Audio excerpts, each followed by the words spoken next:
السلام علیکم۔ الحمدللہ آج ہماری 7واں سیشن ہے انشاءاللہ۔ تو برائے مہربانی توجہ کی بہت شدید ضرورت ہے، اور آپ لوگ گروپ پر کوئی سوال کرنا چاہیں تو بلا تکلف کریں۔ چلیں امان اللہ صاحب کو دیتا ہوں، جزاک اللہ۔ الحمد للہ رب العالمین والصلاة والسلام علی اشرف المرسلین سیدنا و نبینا محمد صلی اللہ علیہ وسلم، نبینا محمد صلی اللہ علیہ وآلہ وسلم۔ اعوذ باللہ من الشیطان الرجیم، بسم اللہ الرحمن الرحیم، رب اشرح لی صدری ویسر لی امری واحلل عقدۃ من لسانی یفقہوا قولی۔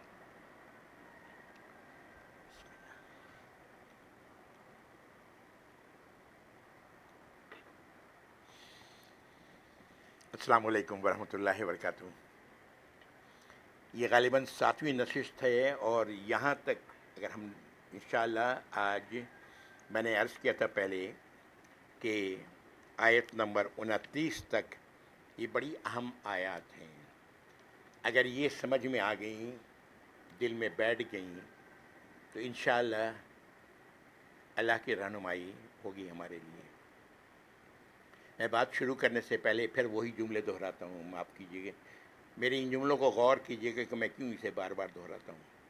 پہلی بات کہ میں ادنیٰ سا طالب علم ہوں دین اسلام۔ دوسری بات کہ آپ ہی کی طرح میں بھی اللہ کی فرما برداری کرتا ہوں اپنی استطاعت پر، آپ ہی کی طرح اللہ کی نافرمانیوں سے بچتا ہوں، آپ ہی کی طرح اگر غلطی ہو جائے، نافرمانی سرزد ہو جائے تو اللہ سے معافی طلب کرتا ہوں شرمندگی کے ساتھ، آئندہ نہ کرنے کے مکمل عزم کے ساتھ۔ اور اگر شیطانی وسوسہ محسوس ہوتا ہے تو اللہ کی پناہ لیتا ہوں، اعوذ باللہ من الشیطان الرجیم۔ یہ باتیں شیطان کے حوالے سے بہت ساری باتیں ہیں، قرآن کے 8 مقامات پر اس کا ذکر ہے، اور قرآن میں جو علم والے ہیں وہ یہ کہتے ہیں کہ قرآن میں کسی چیز کا بار بار آنا اس کی اہمیت کا اظہار کرتا ہے۔ اور میرا خیال ہے جتنی بار موسیٰ علیہ السلام کے واقعہ قرآن میں بہت جگہوں پر آئے ہیں، لیکن دوسری باتیں قرآن میں اتنی بار نہیں آئی ہیں جتنی کہ شیطان کے متعلق۔ وہ پہلا واقعہ آدم علیہ السلام اور شیطان کا۔ آج کی آیات اسی حوالے سے ہے، یہ سب سے پہلی آیات ہیں کلام پاک میں جو اس حوالے سے نازل ہوئی ہیں۔ انشاءاللہ زیادہ دیر نہیں لگے گی اور یہ آیات اب سمجھ جائیں گے اچھی طرح۔ اعوذ باللہ من الشیطان الرجیم۔ وَإِذْ قَالَ رَبُّكَ لِلْمَلَائِكَةِ إِنِّي جَاعِلٌ فِي الْأَرْضِ خلیفہ، اور جب کہا آپ کے رب نے، ہمارے لیے اگر میں پڑھ رہا ہوں تو تمہارے رب نے، کیونکہ یہ آیات نبی کریم صلی اللہ علیہ وسلم پر نازل ہوئی اس لیے میں نے ترجمہ کیا آپ کے رب نے۔ جب آپ کے رب نے کہا، کس سے؟ للملائکہ، فرشتوں سے، کیا کہا؟ انی جاعل فی الارض خلیفہ، میں زمین پر خلیفہ بنانے جا رہا ہوں۔ یہ خلیفہ کا لفظ بہت کچھ اس کا ترجمہ کیا گیا ہے، بہت ساری باتیں لوگوں نے کہی ہیں، کہا یہ وائس رائے، اللہ کا وائس رائے ہے۔ نہیں، یہ لفظ 2 معنی رکھتا ہے، ایک با اختیار مخلوق، اور دوسرا ایسی مخلوق جو ایک کے بعد ایک آئے گی، اور یہی ہے اس کے صحیح تصور۔ ایک ایسی مخلوق جو ایک کے بعد ایک آئے گی، نسل انسانی ایک کے بعد ایک آتی چلی جا رہی ہے، اور نسل انسانی با اختیار مخلوق ہے۔ تو اللہ تعالیٰ فرماتے ہیں زمین کے لیے میں بنانے جا رہا ہوں ایک ایسی مخلوق جو ایک کے بعد ایک آئے گی اور با اختیار ہوگی۔ قالوا اتجل فیہا من یفسد فیہا ویسفک الدماء، کہا انہوں نے، کس نے؟ بات فرشتوں کی ہو رہی ہے، فرشتوں سے اللہ تعالیٰ مخاطب ہے، تو فرشتوں نے کہا کہ اتجل فیہا، کہ آپ زمین پر ایسی مخلوق بنائیں گے، من یفسد فیہا، جو اس پر فساد پھیلائے گی، وہ یسفک الدماء، اور خون بہائے گی. بڑا سوالیہ نشان تھا فرشتوں کے سامنے. فرشتے اللہ کے وہ مخلوق ہیں جنہیں اللہ نے پیدا کیا ہے صرف اور صرف اپنے حکم کی اطاعت کے لیے. یہ اختیار نہیں رکھتے. یہ سب باتیں قرآن میں چلیں گی، آگے چل کے سب پتہ لگے گا. میں نے وقت سے پہلے یہ بات بتا دی. یہ اللہ کے حکم کی تعمیل کرنے والے ہیں. انہیں اتنا ہی معلوم ہے جتنا اللہ نے انہیں علم دیا ہے نا. تو وہ اپنے اس علم کی بنیاد پر جو ان کے پاس اس وقت موجود تھا، یہ سوال کر رہے ہیں کہ کیا آپ ایسے لوگوں کو، ایسی مخلوق بنائیں گے جو زمین پر فساد کرے گی اور خون بہائے گی. یہاں پر بڑے سارے سوال لوگوں نے کھڑے کیے. ان کو کیسے معلوم ہو گیا اور کیا ہو گیا؟ قرآن پڑھیں، جہاں تک قرآن بتا رہا ہے وہیں تک رکھیں اپنے آپ کو، مت جائیں. بہت ساری رائے ہیں، بہت ساری باتیں کہی گئی ہیں. کچھ تو صحابہ سے بھی کہی آتی ہیں کہ صحابہ نے کہا ہے، واللہ عالم. بہرحال وَنَحْنُ نُسَبِّحُ بِحَمْدِكَ وَنُقَدِّسُ لَكَ، اور ہم لوگ تو، یعنی وہ فرشتے کہہ رہے ہیں، ہم لوگ تو آپ کی تسبیح کرنے والے ہیں. لفظ تسبیح بھی سمجھیں. تسبیح کہتے ہیں کسی حکم کی بڑی صورت کے ساتھ اس پر عمل پیرا ہو جانا ہے نا. یہ لفظ سبحہ سے نکلا، جس کے معنی ہوتا ہے تیرنا. ہم تسبیح کا جہاں لفظ آتا ہے تو فوراً میں ہمارے ذہن میں وہ تسبیح آ جاتی ہے جو کبھی ہندوؤں کی مالا ہوا کرتی تھی، آج مسلمانوں کے ہاتھوں. ہر وہ شخص جو نماز پڑھنا شروع کرتا ہے جیب میں رکھتا ہے اپنے. نبی کریم صلی اللہ علیہ وسلم نے ایسی کوئی چیز اپنے پاس کبھی نہیں رکھی، صحابہ نے بھی نہیں رکھی. آپ انگلیوں پر گنا کرتے تھے، دائیں ہاتھ کی انگلیوں پر. 33 بار الحمدللہ، 33 بار سبحان اللہ، 33 بار الحمدللہ، اور 33 بار اللہ اکبر، اور ایک بار لا الہ الا اللہ وحدہ لا شریک لہ لہ الملک و لہ الحمد وہو علی کل شیء قدیر. سنت یہ ہے. بہرحال جو لوگ کرتے ہیں، میں ان پر کوئی کمنٹ نہیں کر رہا ہوں، میں سے بتا رہا ہوں، بات ایک سامنے آ گئی. تو نحن نسبح بحمدک، آپ کا شکر ادا کرتے ہوئے آپ کے حکم کی پیروی کرتے ہیں، اور بڑی سرعت کے ساتھ کرتے ہیں، بڑی تیزی کے ساتھ کرتے ہیں جو آپ حکم دیتے ہیں. وہ نقدس لک، تقدیس ہے. یہ ایک تو پاک کا لفظ عام طور سے ترجمہ کر لیا، اس سے کہیں بلند ہے، کہیں بلند و بالا یہ لفظ ہے. کہ پاکی بیان کرتے ہیں، عام طور سے ترجمہ کیا ہے. تو یہ پاکی بیان کرنا ہے بہت ہی معمولی لفظ ہے اس لحاظ سے. یعنی آپ کی جو خوبیاں ہیں، وہ جو کچھ ہیں آپ کے اندر، وہ کہیں بلند، کہیں کچھ ہیں، تمام خامیوں سے پاک ہیں، تمام کمزوریوں سے پاک ہیں. بہرحال عام ترجمہ اس کا پاک ہی کیا جاتا ہے. وَنُقَدِّسُ لَكَ، اور آپ کی تقدیس بیان کرتے ہیں. قَالَ إِنِّي أَعْلَمُ مَا لَا تَعْلَمُونَ، اللہ کا جواب ہے میں جانتا ہوں جو تم لوگ نہیں جانتے. Bus stop. تمہیں نہیں معلوم جو میں جانتا ہوں. اللہ کو تو معلوم تھا کہ ان انسانوں میں انبیاء اور رسول بھی آئیں گے، ان انسانوں میں وہ لوگ بھی ہوں گے جو آپ پر صلی اللہ علیہ وسلم ایمان لائیں گے. اس انسانوں میں نبی کریم صلی اللہ علیہ وآلہ وسلم کی اپنی ذات بھی ہے. ان انسانوں میں وہ لوگ بھی ہیں جو اللہ کی نافرمانیوں سے اپنے آپ کو بچانا چاہتے ہیں، اللہ کے غیظ و غضب سے بچانا چاہتے ہیں. یہ تو اللہ کو معلوم تھا. وہ تو ایک رخ تھا جس پر فرشتوں نے بات کی تھی، زمین پر فساد پھیلائیں گے. دوسرا رخ تو انہیں نہیں پتہ تھا. بہرحال قال انی عالم ما لا تعلمون، میں جانتا ہوں، بے شک میں وہ جو جانتا ہوں تم لوگ نہیں جانتے. اب آدم کی تخلیق اللہ نے کر دی. اب اگلی آیت بتا رہی ہے وَعَلَّمَ آدَمَ الْأَسْمَاءَ كُلَّهَا، اللہ نے آدم کو علیہ السلام کو تمام کے تمام نام گنا بتا دیے، سکھا دیا. علمہ سکھا دینا، پوری طرح سکھا دینا. تمام کے تمام نام اللہ نے سکھا دیے. یاد رکھیں نام کا تعلق صفات سے ہوتا ہے، یاد رکھیں یہ بات. آپ لوگوں نے کیا ہوگا آپ، میں نے بھی کیا ہے، سالٹ ٹیسٹ وغیرہ لیبارٹری میں ایک ہی طرح کے دو سالٹ پکڑا دیے جاتے تھے اور کہا جاتا تھا کہ بتاؤ یہ کیا سالٹ ہے. ہاں، آپ نے بھی کیا ہوگا. اور پھر ٹیسٹ کرتے تھے اس کا، اور ان پراپرٹیز کی بنا پر کہتے تھے کہ بھائی یہ سفید رنگ کا سالٹ یہ سوڈیم کلورائڈ ہے، اور یہ دوسرا جو ہے یہ پوٹاشیم کلورائڈ ہے، جو کچھ بھی ہے. صفات، اس کا مطلب یہ ہے کہ وہ علامہ کا لفظ آ رہا ہے، سکھا دیا اللہ نے تمام کے تمام چیزوں کا نام. یہ ہے وہ بیسک علم جو اللہ تعالیٰ نے مادی علم انسان کو دیا آدم علیہ السلام کے ذریعے. علم الاسماء کلہا ثم عرضہم علی الملائکہ. اب یہ کس چیز کو جب پیش کیا جا رہا ہے تو وہ چیز وہاں موجود ہوگی تبھی تو پیش کیا جا رہا ہے. اس کو پیش کیا گیا، سامنے رکھ دیا اللہ تعالیٰ نے ملائکہ کے. فقال انبئونی باسماء ہؤلاء ان کنتم صادقین.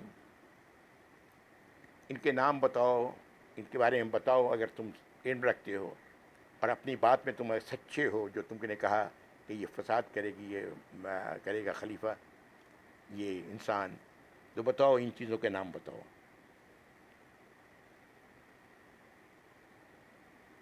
قالو، اب وہ جواب دیتے ہیں، سبحانک، اے اللہ آپ تمام عیب اور کمزوریوں سے پاک ہیں. لا علم لنا الا ما علمتنا، ہمارے پاس کوئی علم نہیں سوائے اس کے کہ جو علم آپ نے ہمیں دیا ہے، ہم وہی جانتے ہیں. ان چیزوں کے بارے میں آپ نے نہ ہمیں کوئی علم دیا ہے نہ ہم جانتے ہیں. ظاہر ہے جواب یہ مطلب یہی ہے. انکا انت العلیم الحکیم، بے شک اے ہمارے رب آپ ہی ہیں جو ہر چیز کا علم رکھنے والے ہیں اور حکمت والے ہیں. حکمت و دانائی آپ پر ختم ہے. اب اللہ تعالیٰ آدم علیہ السلام کو کہتے ہیں، قال یا آدم انبئہم باسمائہم، اے آدم ان چیزوں کے نام بتاؤ. کون ہے وہاں؟ فرشتے ہیں اور آدم علیہ السلام ہیں. انبئہم، یا قال یا آدم انبئہم، ان لوگوں کو باسمائہم ان کے نام گناؤ. فلما انبأہم باسمائہم، آدم علیہ السلام نے جب ان کے نام بتا دیے سب کے، قال، اللہ تعالیٰ نے فرمایا، الم اقل لکم انی عالم غیب السماوات والارض، کیا میں نے یہ بات نہیں کہی تھی کہ آسمانوں اور زمین کا کہ غیب کا تمام علم میرے پاس ہے، میں رکھتا ہوں. انی عالم غیب السماوات والارض، غیب کی تمام، غیب وہ ہے جو ہم نہیں جانتے، وہ غیب ہے. چیز ایگزسٹ کر رہی ہوتی ہے لیکن ہمارے احساسات ان کو کیچ نہیں کر پاتے، ہماری جو صلاحیتیں ہیں وہ کیچ نہیں کر پاتی، وہ غیب ہے.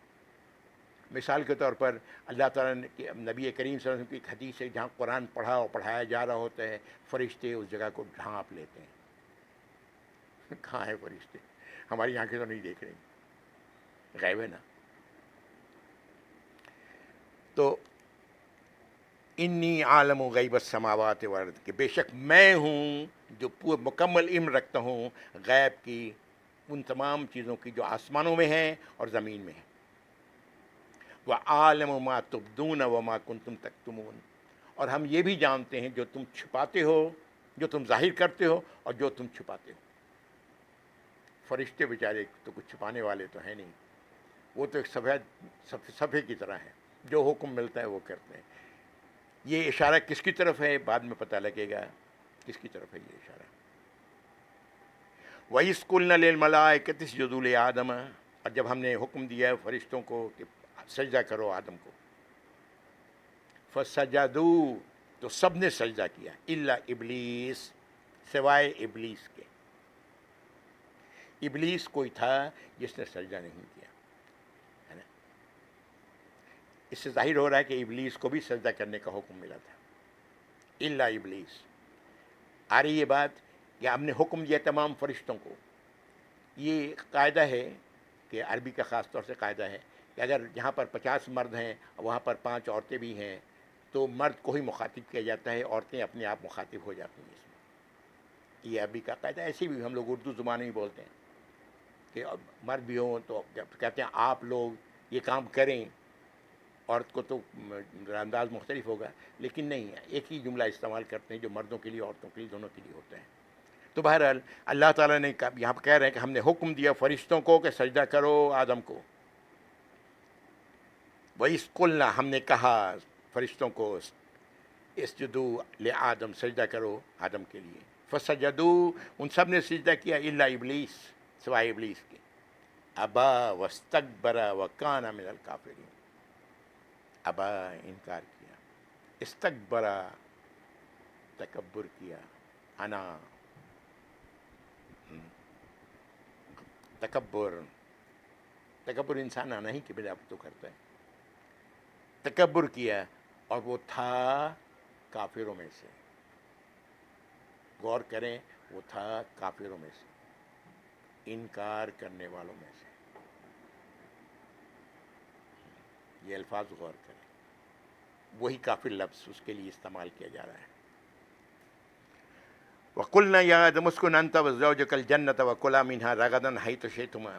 اور ہم نے کہا اے آدم تم اور تمہارے یہ جوڑا، تمہارا جوڑا کا لفظ آیا ہے، زوجہ کا لفظ نہیں آیا، بیوی نہیں آیا ہے، تمہارا یہ جوڑا. جیسے یہ زوج کا لفظ استعمال کرتے ہیں دو یعنی ایک پیر جوتوں کے لیے زوج کا لفظ استعمال ہوتا ہے، حالانکہ ایک داہنے پیر میں پہنا جاتا ہے، ایک بائیں پیر میں پہنا جاتا ہے. تو ہم نے کہا کہ تم اور تمہارا یہ جوڑا، یا آدم اسکن انت و زوجک الجنہ، جنت میں رہو، سکونت اختیار کر لو. وَكُلَا مِنْهَا رَغَدًا حَيْثُ شِئْتُمَا، اور کھاؤ وہاں سے رچ بس کے جو کھانا چاہو، جہاں سے چاہو. وَلَا تَقْرَبَا هَٰذِهِ الشَّجْرَةَ، اور اس درخت کے قریب بھی مت جانا.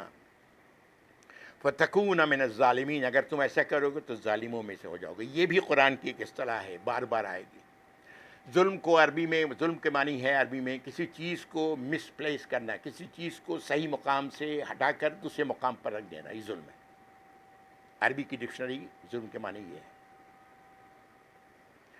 تو تم ظالموں میں سے ہو جاؤ گے. اس کو ذرا اس پس منظر میں دیکھیں، کیا مطلب؟ جنت سے محروم کر کے تمہیں جہنم میں پہنچا دیا جائے گا. دوسرے لفظوں میں اگر یہ جم کہیں تو غلط نہیں ہوگا کہ تم ظالموں میں سے ہو جاؤ گے، تم مس پلیس ہو جاؤ گے. فَأَزَلَّهُمَ الشَّيْطَانُ، تو شیطان نے انہیں بہکا ہی دیا، انہا اس سے، کس سے؟ درخت سے.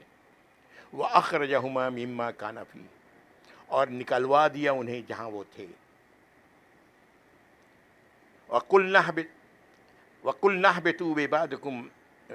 اهْبِطُوا بَعْضُكُمْ لِبَعْضٍ عَدُوٌّ، اور ہم نے ان سے یہ کہا کہ تم اتر جاؤ یہاں سے، ہاں، اور تم میں سے بعض کے دشمن ہوں گے. یہاں تم کا لفظ نہیں ہے بلکہ جمع کا صیغہ ہے، جو دو سے زائد کے لیے آتا ہے.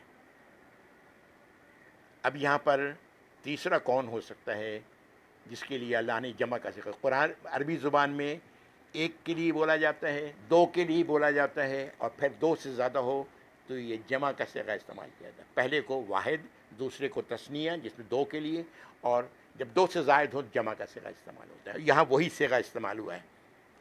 اہبطوا، تم سب اتر جاؤ یہاں سے. بعضکم لبعض عدو، تم میں سے بعض کے دشمن ہوں گے، آپس میں تمہاری دشمنیاں ہوں گی، رہیں گی. عدو لکم، تمہارے دشمن ہوں گے. وَلَكُمْ فِي الْأَرْضِ مُسْتَقَرٌّ وَمَتَاعٌ إِلَىٰ حِينٍ، اور تمہارے لیے ٹھکانہ ہوگا زمین پر ایک وقت تک کے لیے.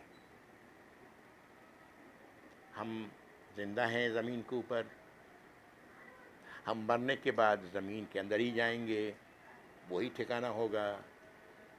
پوری برزخی زندگی، جسمانی ہمارا جسم مٹی میں ہوگا، تو تمہارا ٹھکانہ ہے ایک وقت متعین تک کے لیے. فَتَلَقَّىٰ آدَمُ مِن رَّبِّهِ كَلِمَاتٍ فَتَابَ عَلَيْهِ، تو آدم نے کچھ کلمات اپنے رب سے لے لیے، کچھ الفاظ اپنے رب سے لیے. یہ الفاظ کیسے ملے؟ جب انسان شدید ندامت میں ہو، اللہ سے شدید ندامت کا احساس اس کے اندر ہو، تو ایسی حالت میں اللہ تعالیٰ اس کی رہنمائی فرماتے ہیں. اذان ہو رہی، ذرا خاموش ہو جائیں.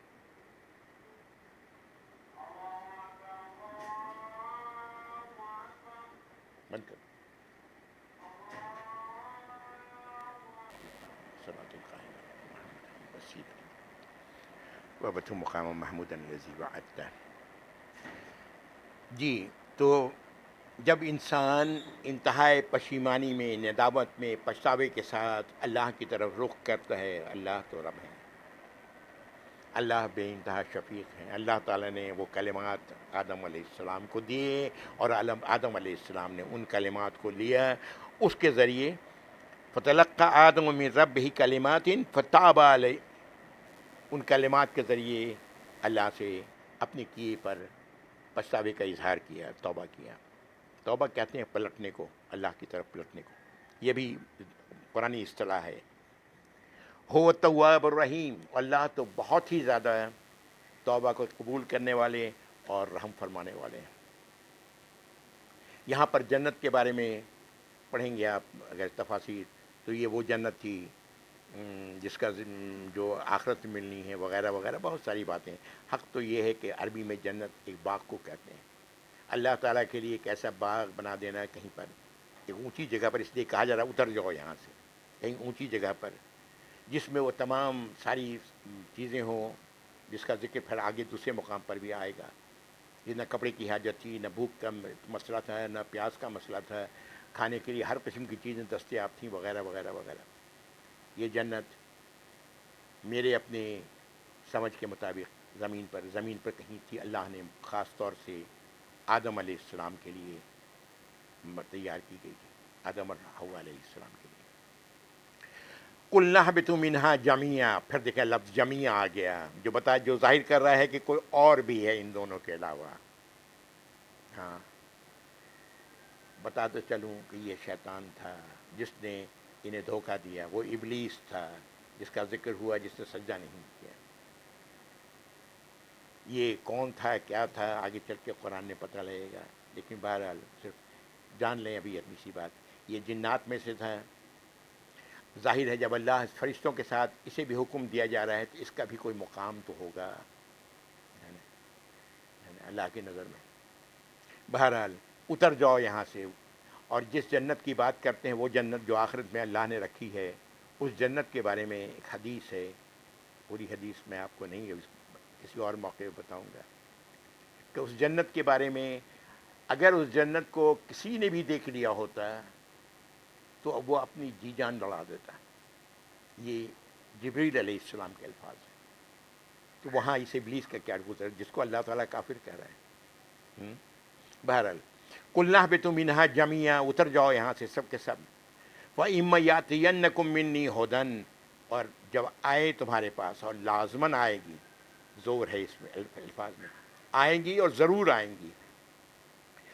ہدایت میری طرف سے، اللہ تعالیٰ فرما رہے ہیں میری طرف سے ہدایت آئے گی.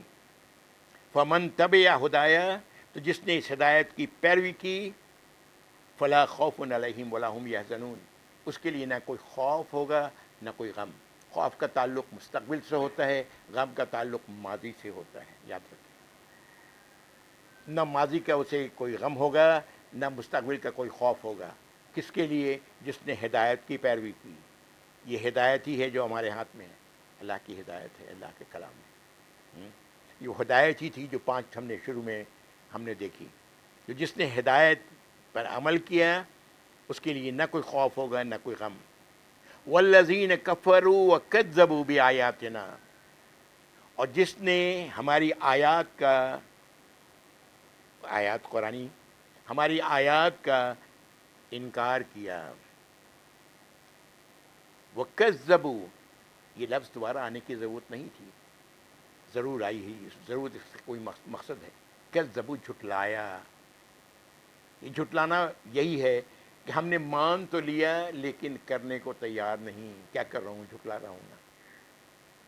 تو اللہ تعالیٰ فرما رہے ہیں والذین کفروا وکذبوا، جنہوں نے اس کا انکار کیا اور جھٹلایا. اولئک اصحاب النار، یہ آگ والے لوگ ہیں، جہنم. اللہ تعالیٰ ہم سب کو محفوظ رکھیں یا رب العالمین۔ ہم فیہا خالدون، اس میں وہ ہمیشہ رہیں گے۔ یہ تھی آج کی آیت نمبر 29۔ اور یہاں پر میری نظر میں جو بنیادی علم اللہ نے دینا تھا اس کتاب پر ایمان رکھنے والوں کو، وہ بنیادی علم اللہ تعالیٰ نے یہاں تک 29 آیت میں دے دیا ہے۔ آگے اب بات کچھ اور شروع ہو رہی ہے۔ ہدایات ان میں بھی ہیں، لیکن ان ہدایات کی شکل مختلف ہے۔ جن چیزوں کو اللہ تعالیٰ خود ہی پتہ لگ جائے گا، انشاءاللہ اگلی نشست میں ہم ایک طویل آیات کا سلسلہ شروع ہوتا ہے وہاں سے، یہاں سے آیت نمبر 30 سے انشاءاللہ تعالیٰ اس کا ذکر اگلی بار ہوگا۔ وآخر دعوانا الحمدللہ رب العالمین وصلی اللہ علی محمد وآلہ وصحبہ اجمعین۔ جزاکم اللہ خیر۔